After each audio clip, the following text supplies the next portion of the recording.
Hello everyone, welcome to my channel.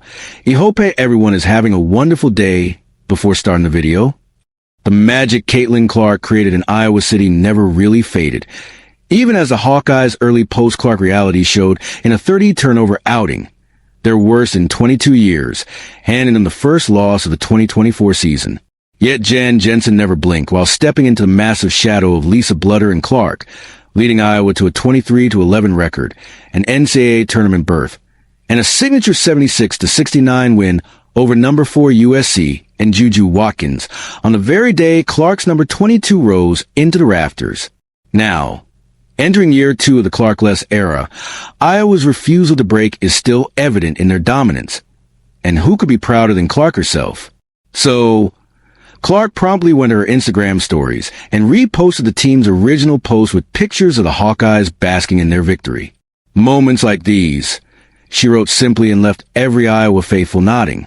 In their first real challenge of the season against the 7th-ranked Baylor, also 4-0 entering the game, Iowa improved to a 5-0 record. They also broke the all-time tie against Baylor, now 2-1, having previously lost twice to the Bears in the NCAA tournament, including in the 2019 Elite Eight.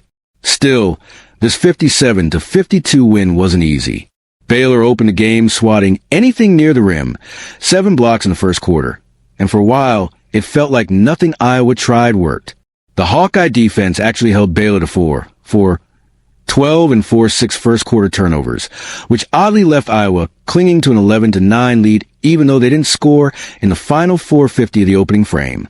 By halftime, though, Baylor led 28-25, and Jensen's squad was just 4 of 14 from the floor. The game got worse when Iowa lost players to injury.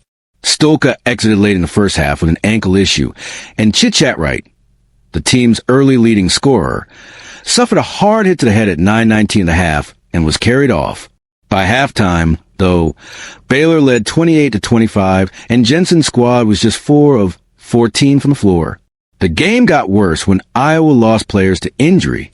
Stolka exited late in the first half with an ankle issue, and Chitchat, the team's early leading scorer, suffered a hard hit to the head at 9:19 in the half and was carried off. Stremlo, who had only 2 points in the first half, kept finding big shots, while Baylor's Talia Scott battled back with a 3, and then drew and made 3 free throws to push Baylor up 51-48 with 5:49 left. But Iowa answered again. Rodriguez hit a transition bucket to make it 54-51 with 1:30 remaining, and Taylor McCabe's theft on the inbounds and finish bumped the lead to 5 with 1:25 to go. This victory, hence, was all about resilience, and the HC made sure to convey the deep pride in her program's performance. So incredibly proud of our crew. They showed so much resilience and got a blue-collar, gritty win. And B1G shout out to our awesome fans who came to Florida. You guys were loud when we needed you most. No better fan base in the country. We love you guys. Jensen wrote on X. She had also echoed the same thoughts in the post-game conference. You just knew you were going to have to grit it out, she said. And Baylor always plays really good defense. I think our defense is pretty solid. We weren't hitting, and they made it hard. We're still learning pieces. We're still learning who we want to put in at different times. Yet, the credit goes to the coach herself as much as it goes to the team's resilience. Jensen breaks her silence on Wright's injury. Iowa's next matchup comes on Saturday at 7 p.m. when they'll take on Miami Fla in the second game of the event. During her post-game chat on Learfield Radio, Jensen didn't offer any specifics on Wright's condition, but when the conversation shifted to Miami's aggressive defensive style, she indirectly signaled that the 5-foot for guard won't be available. They do about 6 different presses, so there'll be a lot different team than this Baylor. Jensen said, so we'll really be tested with our press breaker, but unfortunately it's without chit-chat, so that's become a lot more ominous. Not that it wasn't before, but breaking a press with chit-chat makes me sleep a lot better at night. Now, breaking it without chit-chat, we're really going to have to depend on our cuts and our angles. So we don't have a lot of time to work with that, but I'm sure I'll get lots of minutes to practice tomorrow. Our coaches will be up late tonight watching this one and making sure we got all of the I's dotted and TS cross to the prep for Miami.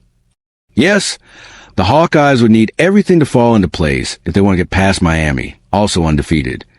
Sure, the ESPN predictor favors Iowa. However, the Hurricanes have revamped their roster, bringing in key transfers like 6 feet 6 inches center R.A. Sheakile and guard Gal Raviv, making them a much different and dangerous team. So, we know better than to just write them off. Thank you for watching. Please don't forget to hit the subscribe button, like, and share. Till next time,